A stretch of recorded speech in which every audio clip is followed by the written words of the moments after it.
Welcome to this replay in the Pz.58 Mutz. Tono13 is back, and here on Highway he's going to show us what you can do with this tank if you play it well. So the Pz.58 Mutz is one of the latest premium tanks released by Wargaming, and it's actually really nice. In a lot of respects, this tank is what the CDC should have been, especially in gun handling stats and also terrain resistance values, because in that respect it's much better. It hasn't got the highest DPM, but in most engagements that really doesn't matter because you're playing more of a peekaboo thing than a continuous DPM war. So the Mutz itself, gun handling wise, has got better dispersion values for the moving and tank traverse, and way better for turret traverse compared to the CDC. And the terrain resistance values in two instances are 1/3 of the CDC's, and only on soft terrain it's about half of the CDC's values. So in that respect, mobility wise and gun handling, it's a lot better than the CDC. Especially compared with the CDC, who has a higher speed. Well, a higher speed and way better power to tonnage value, so it pulls up much faster. Tono here puts in a nice tracking shot in the T44, and now he's actually using the DPM value of the Mutz, which you can see, even though it's 1800 or around 1800, isn't actually that bad compared with how awesome this tank looks. Lovely decal on the side, and he spots this Type 64. He knew this guy was here because he got spotted earlier on the hill in D1, which usually means that there's someone in that bush or somewhere under the bridge. So now he's just making short work of this Stur Emil, who is in one of the worst tanks in this game. I still can't believe that Wargaming haven't buffed that TD, but then again, it's the TD in the line that's meant to be skipped with free XP or converted gold, because it's just terrible. Now he can put some really nice shots into this 844. Who wisely decides that it's time to go after being shot in the ass for 3 times.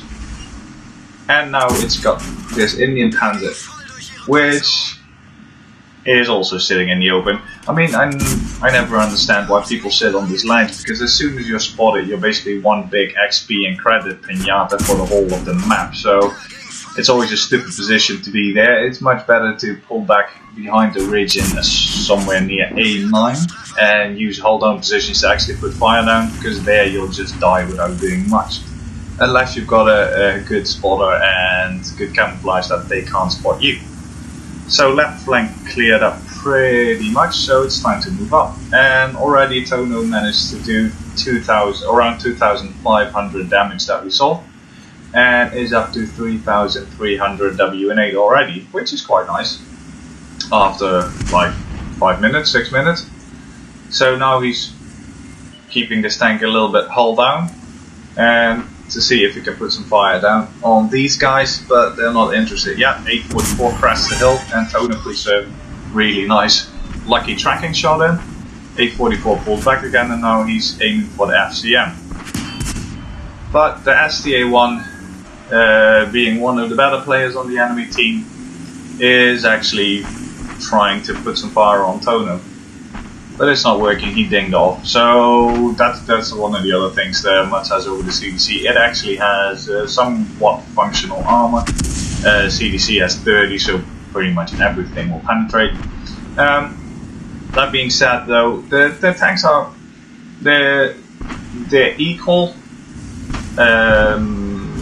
tier 8 tanks in most instances, but I still think that with this tank being released, the CDC should receive a buff to its gun handling stats, and maybe slight buff to the terrain resistance values, because there's no reason for that tank to behave basically like the Titanic when you're trying to steer it on land.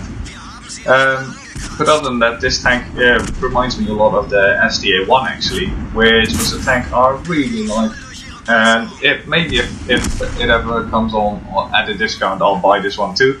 I have the CDC, so I didn't feel the need to actually buy this tank, but it looks a lot of fun play-wise.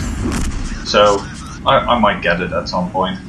I really love the Indian Panzer as well, which is sort of similar to this tank. So yeah, German tanks with good gun depression, which was a nice change. So yeah, already 3,700 damage, and now the E25 is the last one alive. Tono asks the team to stop capping, but there's always a couple of bobs that insist on capping when there's absolutely no need to.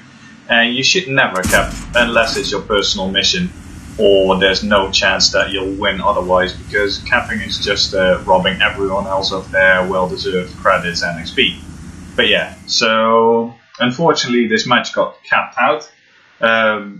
Tono, however, managed to get his ace tanker. He got high caliber, Confederate and tank sniper for his long range sniping at the start. And yeah, really nice damage output, 1500 base XP. Yeah, overall a really good match. And the Mutz showing it in his sort of natural environment, which is initially sniping and then more brawling up close kind of thing. So yeah, as I said, this tank is very similar to the CDC, so it sort of depends on your playstyle which one you like better.